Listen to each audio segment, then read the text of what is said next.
પાંચમી ચાલ, શત્રુને તેના જાળમાં ફસાવવો. ચાણક્ય કહે છે, શત્રુને ખત્મ કરવા માટે તેના હથિયારની જરૂર નથી, તેના દિમાગની જરૂર છે.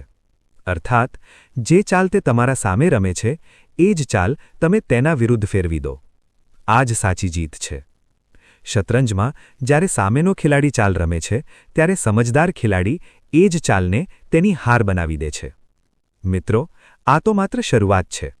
ચાણક્યની ચાલો એટલી ઊંડી છે કે એક ચાલ જીવનની દિશા બદલી નાખે છે. હમણાં મેં તમને 5 ચાલોનું રહસ્ય કહ્યું છે, પણ સાચો રોમાંચ ત્યારે આવશે જ્યારે તમે બાકી ચાલો સાંભળશો.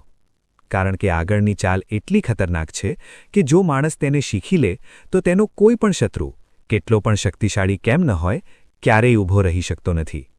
મિત્રો, હમણાં સુધી આપણે 5 ચાલોનું રહસ્ય સમજ્યા: ધૈર્ય, નબળાઈ, સમયની